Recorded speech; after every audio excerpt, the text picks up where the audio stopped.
Bonjour à chacun d'entre vous.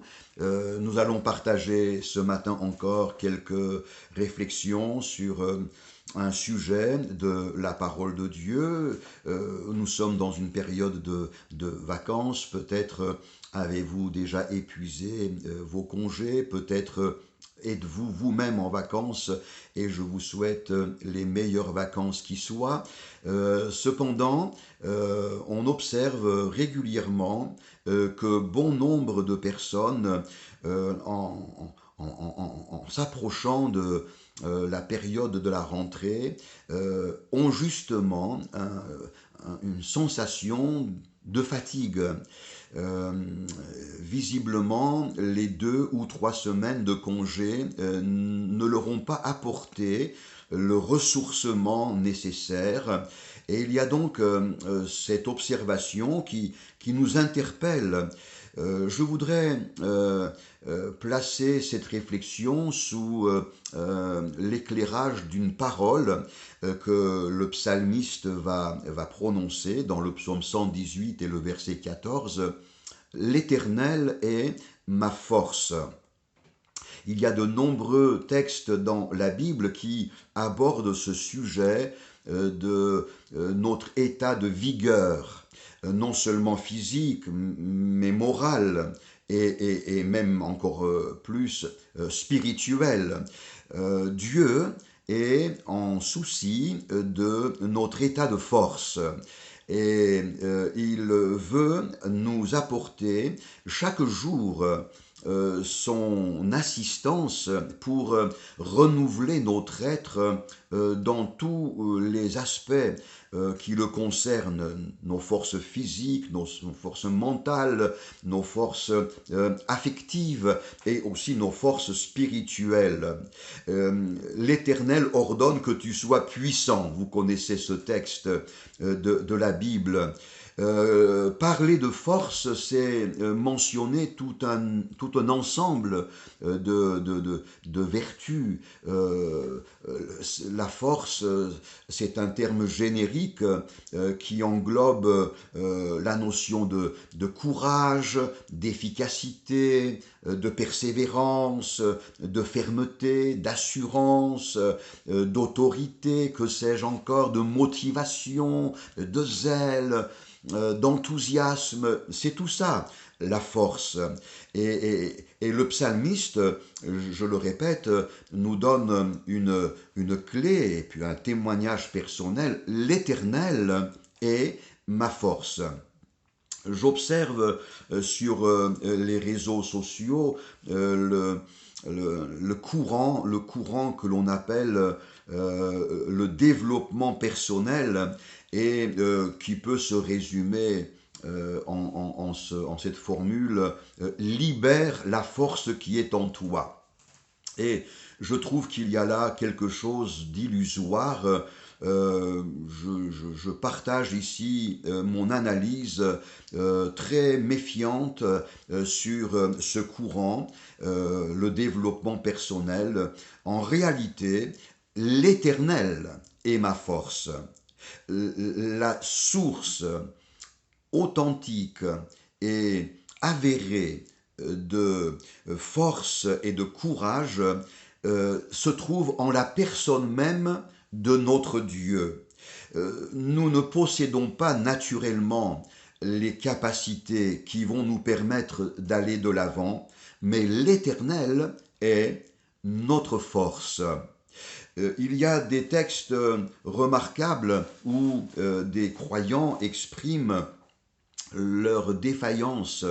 Il y a ce texte saisissant du roi David qui pourtant était un valeureux guerrier, un roi très volontaire. Cependant, écoutons ce qu'il dit dans une séquence difficile de sa vie. Je suis courbé, abattu, au dernier point. Tout le jour, je marche dans la tristesse. Je suis sans force, entièrement brisé. Le trouble de mon cœur m'arrache des gémissements. Mon cœur est agité, ma force m'abandonne.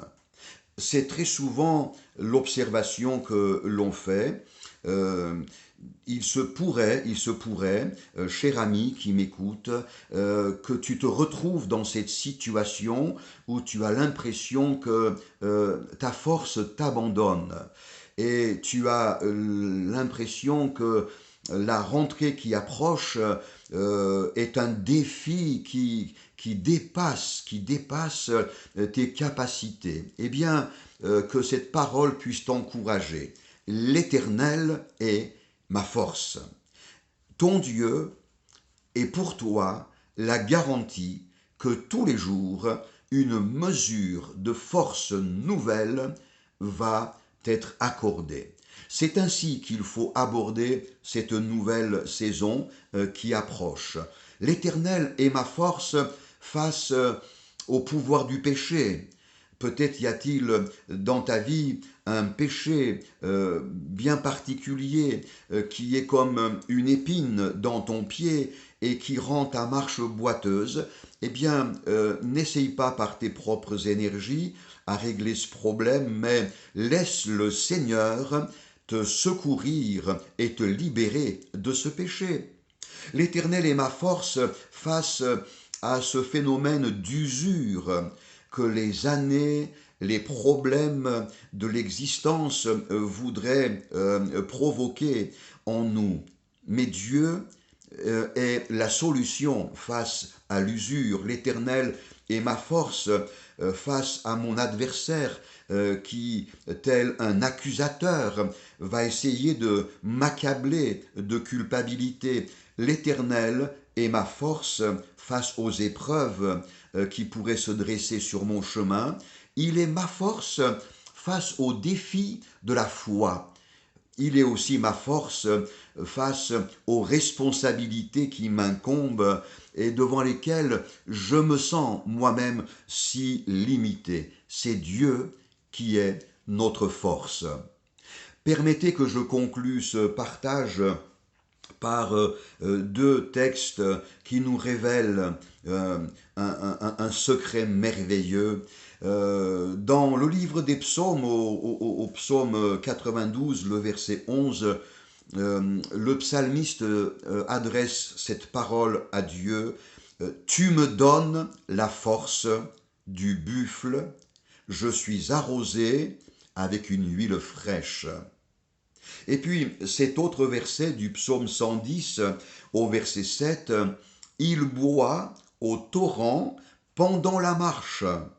C'est pourquoi il relève la tête. L'huile, le torrent, deux symboles du Saint-Esprit. Eh bien mon frère, ma sœur, la solution, ce n'est pas d'arrêter ta marche, ce n'est pas de faire une pause, ce n'est pas de te donner un break. La solution, c'est de boire au torrent pendant la marche. La solution, c'est ta piété personnelle, tes rencontres quotidiennes avec le Seigneur, qui est une source d'eau vive. La solution, c'est pendant la marche, de bénéficier du ressourcement de ton être par l'assistance du Saint-Esprit. Alors que ces quelques paroles t'encouragent et que tes forces soient renouvelées, l'année qui s'approche est pour toi une année de grâce pendant laquelle tu vas encore vivre des choses merveilleuses avec ton Dieu. Que le Seigneur te bénisse. À bientôt.